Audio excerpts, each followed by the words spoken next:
Welcome to Conversations Live. For more than a decade, we've brought you the best in books, entertainment, celebrity interviews, and current events. When the movers and shakers of the world have something to say to you, they say it to us first. Here's your host, Cyrus Webb. Welcome back, everyone, to Conversations Live. I'm your host, Cyrus Webb. Glad you all could join us once again. But for a radio audience tuning in at WYAD 94.1 FM and WYADonline.com, we're glad that you all could be with us. Also, joining us via podcast, thanks to iHeartRadio and Amazon Music. We're glad you all could be with us as well. We're excited to welcome Teal Swan to our program today. Teal is someone who's internationally recognized, not only as a speaker and best-selling author, but someone who's been able to help individuals to face the hard truth about themselves and to move them past those stuck moments in their lives as well. As we're kicking off a new year, she has a special event that's taking place. It's her third annual 7-day self-love challenge. We'll talk to Teal about that and what she hopes you're able to take away from it and let you all know how to stay connected with her as well. Teal, thank you so much for the time. Really appreciate it. It's great to be here. Yeah, the pleasure is definitely all mine. And so I want to begin with kind of where we are, Teal. As I mentioned, you've been able to build this platform based on not only, of course, facing, the things from your own past, but also helping other people to do the same things and to thrive along the way. What has that been like for you to be able to find not only healing and love for yourself, but helping others to do that too?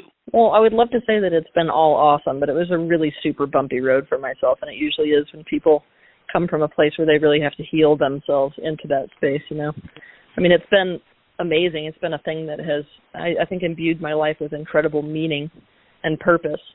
But, anything that's worth taking on comes with its fair share of challenges, I can assure you. Right.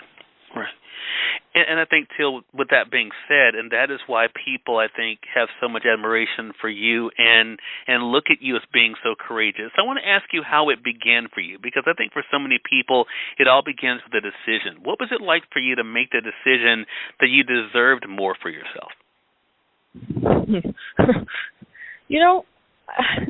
I was not even in my teen years, actually, at that point. I was in my early 20s. I spent most of my childhood just wanting to exit Earth, honestly. And then in my 20s, I really had this realization that if I wanted a good life, I would have to really commit to life itself.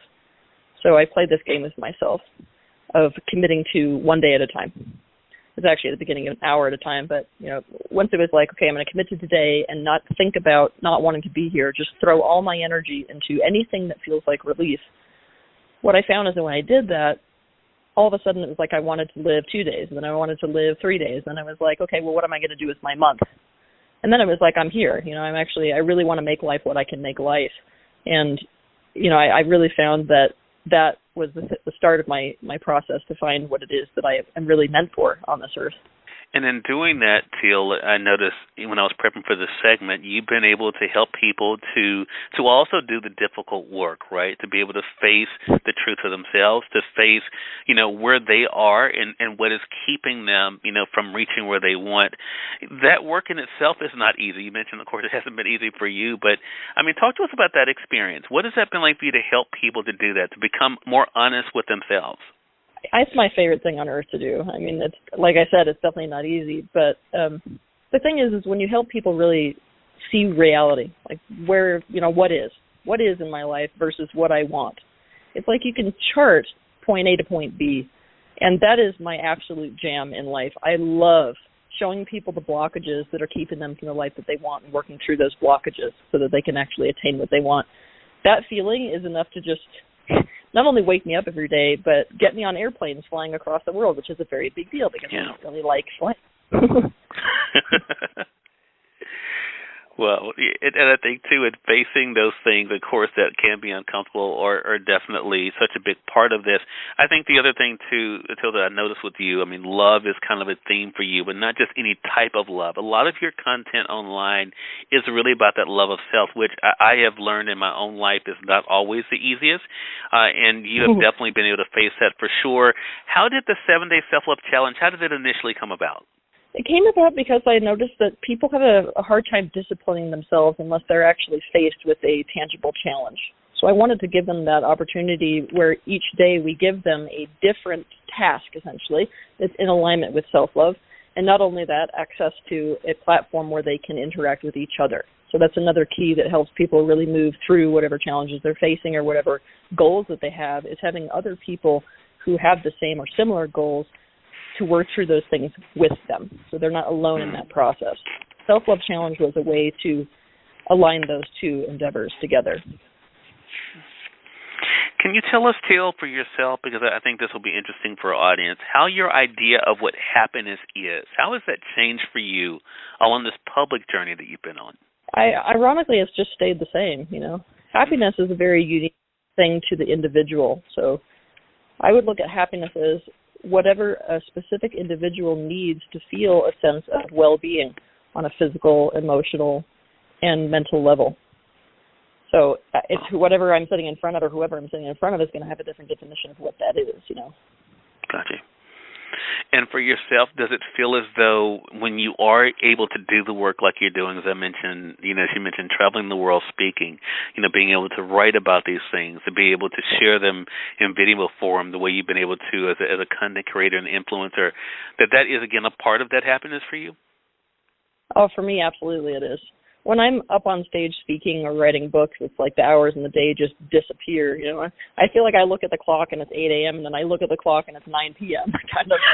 And you really make you happy when you lose time like that because you're just so immersed in the present moment. And that definitely is what my job is all about. Yeah.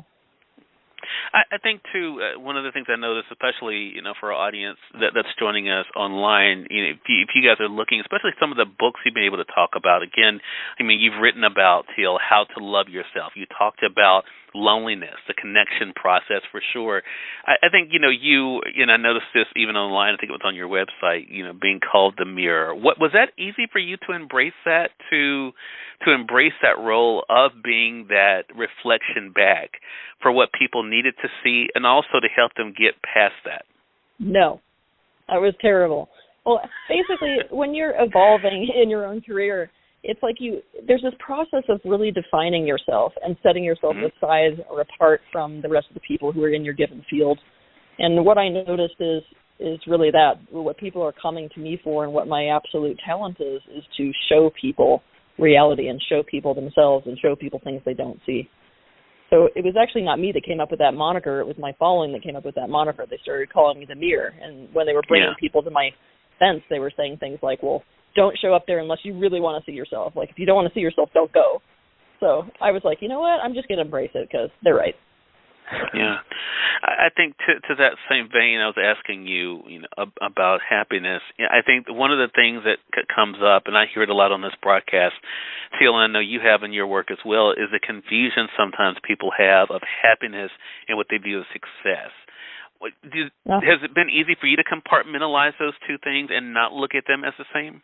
I actually see a person's personal definition of success as integral to their personal happiness, but we don't all define success the same way, and that's where I feel like people go actually wrong in society. We assume that success means the same thing to all people, but it doesn't. Success is just about achieving what one wants, right?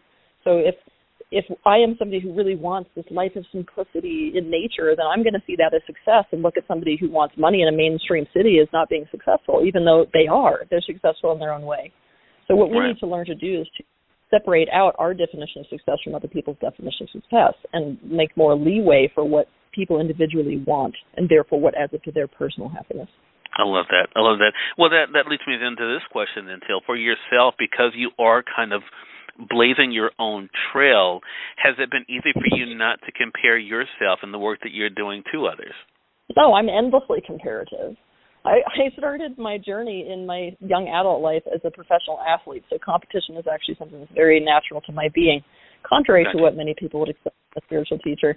No, I'm constantly comparing my work to other people, and I'm doing so, though, with an attitude of wanting to be the best that I can be, right?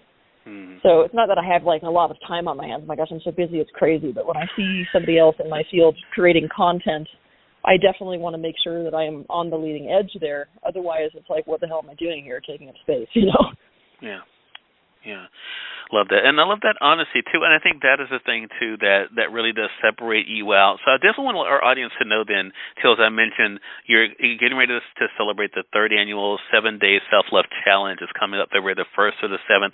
What can our audience expect from the challenge this year? You can expect that every day of the challenge you're going to be given a new task to do that is in alignment with self-love. It's something that I have decided people need to do to get closer to self-love. And what those challenges do is it shows you what blockages are in the way for you to love yourself, and it also teaches you how to love yourself. And what's really important to know is that what set me down this path of self-love is that in the beginning of my journey, everybody kept telling me to love myself, right? But I was like, what does that mean? Nobody knows how. And every time I ask somebody how, they're like, nah.